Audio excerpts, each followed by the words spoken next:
और मध्य प्रदेश के नए मुख्यमंत्री मोहन यादव ने आज पद और गोपनीयता की शपथ ली। वे एमपी के 21वें मुख्यमंत्री हैं। समारोह भोपाल के मोतीलाल नेहरू स्टेडियम में हुआ, जहां जगदीश देवड़ा और राजेंद्र शुक्ल ने डिप्टी सीएम के रूप में शपथ ग्रहण की। राज्यपाल मंगूभाई पटेल ने सभी को शपथ दिलाई। इस दौरान समारोह में प्रधानमंत्री नरेंद्र मोदी, केंद्रीय गृह मंत्री अमित शाह, बीजेपी के राष्ट्रीय अध्यक्ष जेपी नड्डा समेत 11 स्टेट के मुख्यमंत्री शामिल हुए।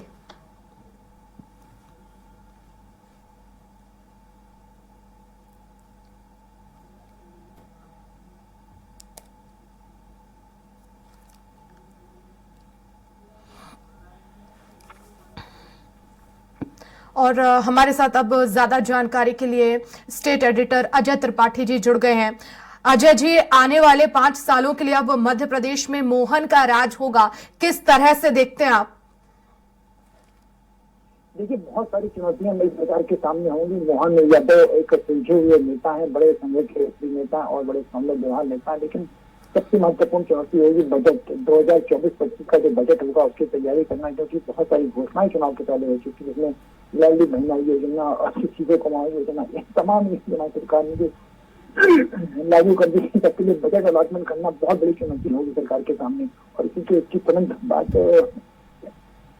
लोकसभा चुनाव सिर पर है और लोकसभा चुनाव की तैयारी भी करना, इसलिए इस लिहाज से लोक लुभावन घोषणा जो सरकार की में कोई कोताही किसी भी हालत में नई सरकार नहीं कर सकती, क्योंकि लोकसभा चुनाव का सिर पर है। और इसीलिए एक बड़ी चुनौती बजट तैयार करना होगा। उसके बाद मोहन यादव के सामने एक बड़ी चुनौती जो मध्य प्रदेश की 29 लोकसभा सीटें, उन 29 लोकसभा सीटों में सबकी सब जीत दिलाना, ये भी एक बड़ी चुनौती होगी। तो प्रशासनिक चुनौती और राजनीतिक चुनौती दोनों का सामना नई सरकार करेगी। और मुझे लग रहा है कि 2-4 चीजों में जब कैबिनेट का गठन हो जाएगा, उसके बाद की चीजें बहुत तेजी से चलेंगी। जी बिल्कुल अजय जी, हमारे साथ संवाददाता कविता भी जुड़ गई हैं लाइव। कविता, मोहन का राज तिलक हो चुका है, अब उसके बाद आगे किस तरह की और तैयारियां, क्योंकि आगे छत्तीसगढ़ में भी 2 बजे जो है वो राज तिलक होगा, फिलहाल क्या हलचल? बिल्कुल वर्षा, आपको बता दूं कि मध्य प्रदेश को नए सीएम मोहन यादव मिल गए हैं और मैं आपको तस्वीर दिखाती हूं राजभवन से, जहां पर पीएम नरेंद्र मोदी और सीएम योगी आदित्यनाथ यहां पहुंचे हैं राजभवन। और 1 घंटा करीब जो जानकारी मिल पा रही है वर्षा, 1 घंटा जो पीएम नरेंद्र मोदी और सीएम योगी आदित्यनाथ यहां पर रुकेंगे। और आपको हलचल दिखा दूं, तस्वीर दिखा दूं, ये वही रोड है। तो देखिए यहाँ पर जो चाक चौबंद है, सुरक्षा व्यवस्था की बात करें, सुरक्षा व्यवस्था बिल्कुल ही पुख्ता है। हमारे साथ पुलिस के वरिष्ठ अधिकारी हैं, उनसे बात करने की कोशिश करते हैं। वर्षा, क्या कुछ सुरक्षा व्यवस्था की गई है?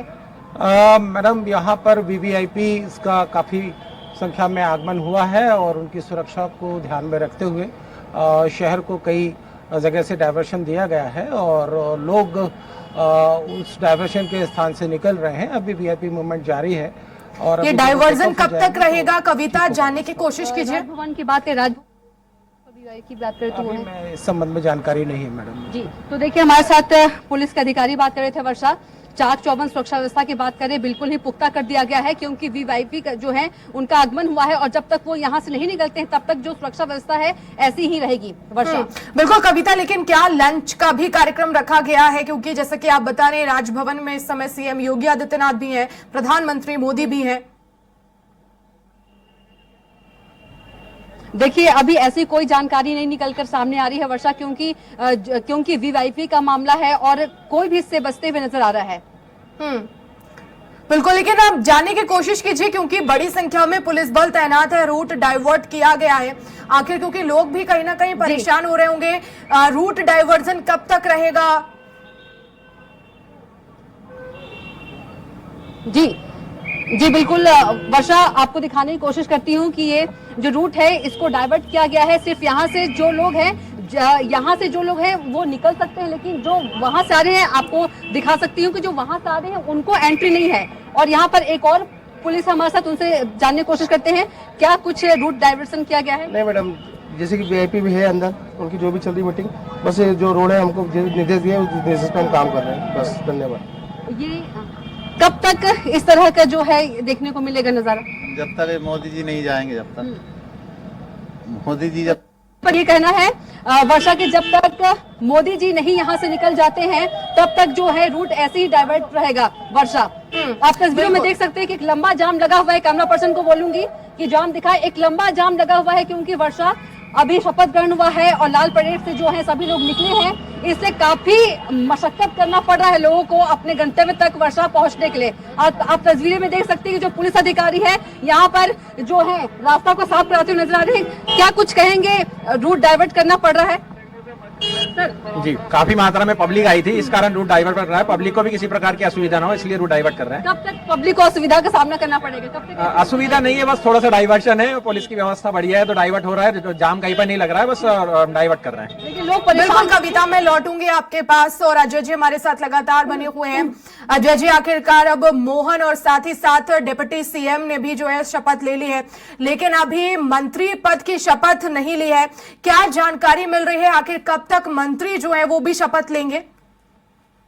देखिए, मंत्रिमंडल का गठन में थोड़ा समय लगेगा, 2-4 दिन का समय लगेगा, क्योंकि बहुत तेजी के साथ डिसीजन लिए थे और ये सारी बसताएं राजनीतिक रूप से उलझी हुई थी, इसलिए इतनी जल्दी तय नहीं हो पाना, क्योंकि एक बार बीजेपी के सामने जो हाईकमान है रणनीतिकार, की बड़ी चुनौती है भारतीय जनता पार्टी की 163 सीटें में तमाम बड़े बड़े दिग्गज चुनाव प्रहलाद पटेल, नरेंद्र सिंह तोमर, कैलाश विजयवर्गीय, तमाम दिग्गज चुनाव जीत का इनका क्या उपयोग किया जाए, वो कैसे एडजस्ट किया जाए। गोपाल भार्गव जैसे सीनियर नेता भी विधायक बने हुए हैं, तो निश्चित रूप से एक बड़ा दिक्कत होगी और इसीलिए अभी कैबिनेट की कवायद अब शुरू होगी। अभी शपथ समारोह के बाद प्रधानमंत्री और अमित शाह दिल्ली पहुंच जाएंगे, उसके बाद कवायद शुरू होगी।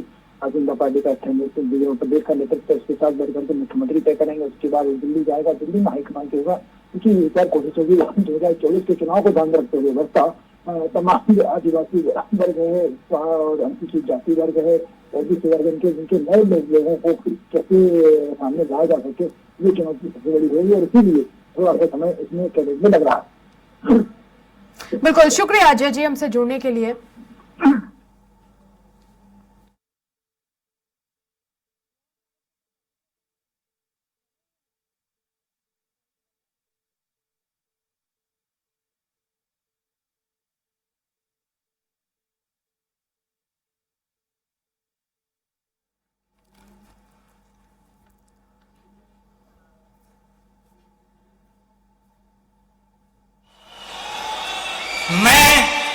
मैं डॉक्टर मोहन यादव ईश्वर की शपथ लेता हूं कि मैं विधि द्वारा स्थापित भारत के संविधान के प्रति सच्ची श्रद्धा और निष्ठा रखूंगा। मैं भारत की प्रभुता और अखंडता अक्षुण्ण रखूंगा। मैं मध्य प्रदेश के राज्य के मुख्यमंत्री के रूप में अपने कर्तव्यों का श्रद्धापूर्वक और शुद्ध अंतःकरण से निर्वहन करूंगा तथा मैं भय या पक्षपात, अनुराग या देश के बिना सभी प्रकार के लोगों के प्रति संविधान और विधि के अनुसार न्याय करूंगा। मैं डॉक्टर मोहन यादव ईश्वर की शपथ लेता हूं कि जो विषय मध्य प्रदेश राज्य के मुख्यमंत्री के रूप में मेरे विचार के लिए लाया जाएगा अथवा मुझे ज्ञात होगा, उसे किसी व्यक्ति या व्यक्तियों को तब के सिवाय जबकि ऐसे मंत्री के रूप में अपने कर्तव्यों के सम्यक निर्वहन के लिए ऐसा करना अपेक्षित हो, मैं प्रत्यक्ष अथवा अप्रत्यक्ष रूप से संसूचित या प्रकट नहीं करूंगा। मैं जगदीश देवड़ा ईश्वर की शपथ लेता हूं कि मैं सत्यनिष्ठा से प्रतिज्ञान करता हूं, विधि द्वारा स्थापित भारत के संविधान के प्रति सच्ची श्रद्धा और निष्ठा रखूंगा। मैं भारत की प्रभुता और अखंडता अक्षुण्ण रखूंगा। मैं मध्य प्रदेश राज्य के उप मुख्यमंत्री के रूप में अपने कर्तव्यों का श्रद्धापूर्वक और शुद्ध अंतःकरण से निर्वहन करूंगा तथा मैं भय या पक्षपात, अनुराग या द्वेष के बिना सभी प्रकार के लोगों के प्रति संविधान और विधि के अनुसार न्याय करूंगा। मैं जगदीश देवड़ा ईश्वर की शपथ लेता हूं कि जो विषय मध्य प्रदेश राज्य के उप मुख्यमंत्री के रूप में मेरे विचार के लिए लाया जाएगा अथवा मुझे ज्ञात होगा, उसे किसी व्यक्ति या व्यक्तियों को तब के सिवाय जबकि ऐसे मंत्री के रूप में अपने कर्तव्यों के सम्यक निर्वहन के लिए ऐसा करना अपेक्षित हो, मैं प्रत्यक्ष अथवा अप्रत्यक्ष रूप से संसूचित या प्रकट नहीं करूंगा। मैं राजेंद्र शुक्ला ईश्वर की शपथ लेता हूं कि मैं विधि द्वारा स्थापित भारत के संविधान के प्रति सच्ची श्रद्धा और निष्ठा रखूंगा।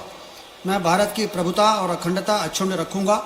मैं मध्य प्रदेश राज्य के उप मुख्यमंत्री के रूप में अपने कर्तव्यों का श्रद्धापूर्वक और शुद्ध अंतःकरण से निर्वहन करूंगा तथा मैं भय या पक्षपात, अनुराग या द्वेष के बिना सभी प्रकार के लोगों के प्रति संविधान और विधि के अनुसार न्याय करूंगा। मैं राजेंद्र शुक्ला ईश्वर की शपथ लेता हूं कि जो विषय मध्य प्रदेश राज्य के उप मुख्यमंत्री के रूप में मेरे विचार के लिए लाया जाएगा अथवा मुझे ज्ञात होगा, उसे किसी व्यक्ति या व्यक्तियों को तब के सिवाय जबकि ऐसे मंत्री के रूप में अपने कर्तव्यों के समग्र निर्वहन के लिए ऐसा करना अपेक्षित हो, मैं प्रत्यक्ष अथवा अप्रत्यक्ष रूप से संसूचित या प्रकट नहीं करूंगा। मंत्री को लेकर जारी सस्पेंस आखिरकार खत्म हो गया। मोहन यादव मध्य प्रदेश के नए मुखिया बन गए। आइए जानते हैं एबीवीपी के नगर मंत्री से एमपी तक के मुख्यमंत्री का सफर मोहन यादव ने कैसे तय किया। रिपोर्ट देखिए। मोहन यादव मध्य प्रदेश के नए मुख्यमंत्री होंगे। वे उज्जैन दक्षिण से विधायक हैं और शिवराज सिंह सरकार में उच्च शिक्षा मंत्री रह चुके हैं। ओबीसी समाज से आने वाले मोहन यादव के नाम पर बीजेपी विधायक दल की बैठक में मोहर लगी। साल 2013 में वे पहली बार उज्जैन दक्षिण सीट से विधायक बने थे। 2018 के मध्य प्रदेश विधानसभा चुनाव में एक बार फिर उज्जैन दक्षिण सीट से जनता ने उनको विधायक चुना। 2 जुलाई 2020 को शिवराज सिंह चौहान सरकार में वे कैबिनेट मंत्री बने और उनको उच्च शिक्षा मंत्री का कामकाज सौंपा गया। उनकी छवि हिंदूवादी नेता की रही है और मोहन यादव आरएसएस के भी करीबी माने जाते हैं।